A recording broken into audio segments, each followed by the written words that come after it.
Hello, everybody. My name is Louis Bernhardt. This is the Earthly Stewardship channel. Thank you for tuning in. Right now, I'm about to go over some of the biologically complete aerobic composting plan. This is some of the information that I'm going to build the pile and some of the management methods that are going to ensure success. Right now, in my general region, Western North Carolina, it's approximately 55 to 70 or 60% humidity, ambient moisture in the air. So when I evaluate my feedstock material for high nitrogen, I'm not going to add any hydration to that.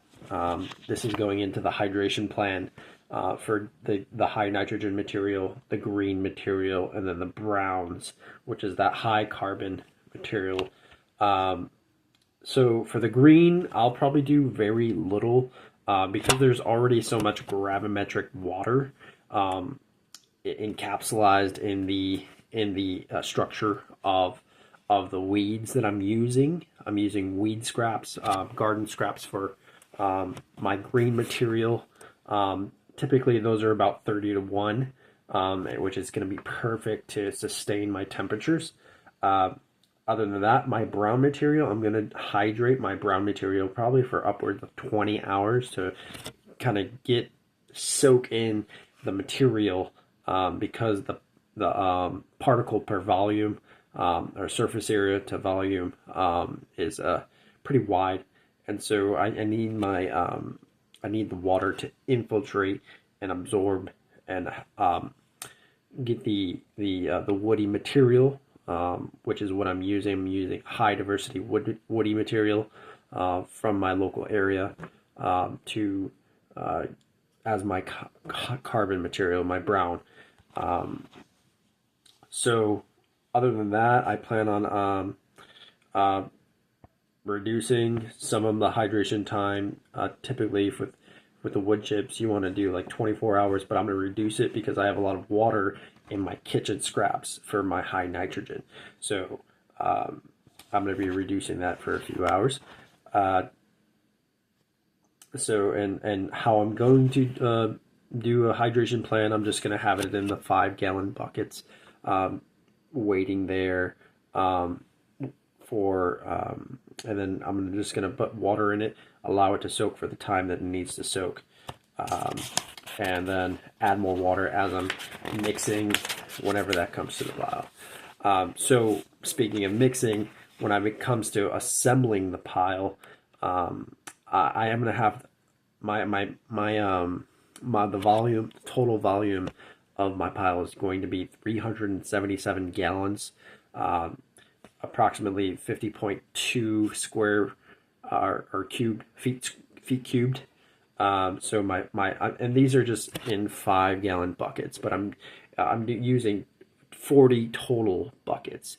My width and my diameter of my cage is going to be 4 by 4.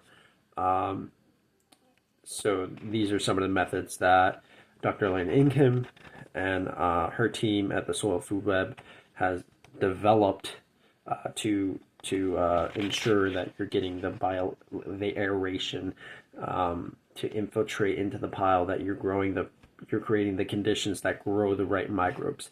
And so for my building plan, there's not much of the plan is me going to be doing it alone, ensuring that I'm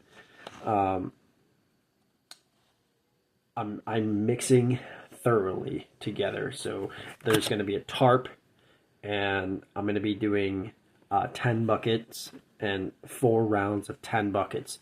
So that's going to ensure that those are manageable piles, and then I break down the percentage of each of the individual categories in my feedstock, and I just add the particular type. So for example, for 1 round of kitchen scraps, I will have to put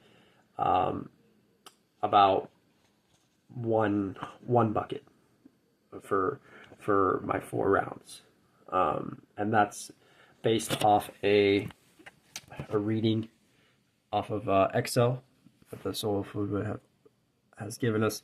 So, and that automatically does the calculation for you, so it makes it easy. So ensuring homogenation. So because it's just me, I will ensure that things are thoroughly mixed and dispersed in accordance with the Soil Food Web Biologically Complete Aerobic Composting guidelines. I'll be using a pitchfork, a scoop, a shovel with a flat bottom, so I can mix the material, and then I would add the water based on the ambient conditions or the moisture of the pile, which I need the moisture to be up there in the 50 to 60 range. So the final phase, so pile monitoring and management.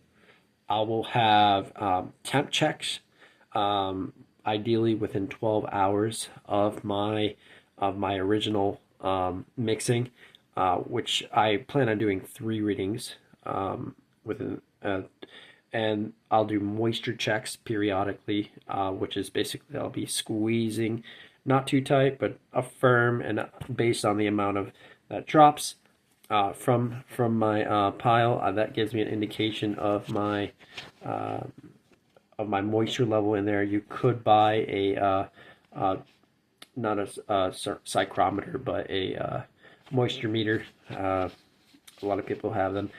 So and then if it's lacking moisture, I do management of that by misting it with a hose.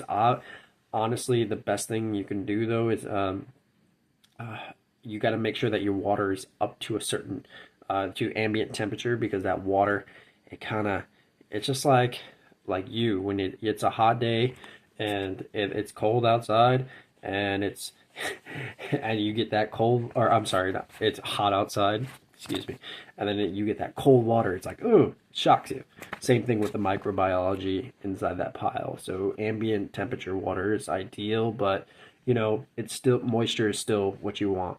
And another thing I'll be doing is evaluating the environmental conditions, my local environmental conditions, and adjusting my pile in accordance with that, so that I can inhibit any environmental factors that will decrease my microbial reproduction, or just like decrease any impact that external factors will have on my microbes. And that can be something as easy as, I have sun coming up from the west that gazes on the pile in the morning, which is about 3 to 4 hours. Just cover it with a tarp, so that it's not getting roasted and dried out from the sun, and then you'll have uneven. One side has higher temperatures and the other side is kind of cool. Also, wind is a factor. So I'll be doing a lot of data collection, and that's going to help me make better decisions for my pile. And I'll be drafting my final recipe, and I'll link that as well in the bio. Thank you. Bye-bye.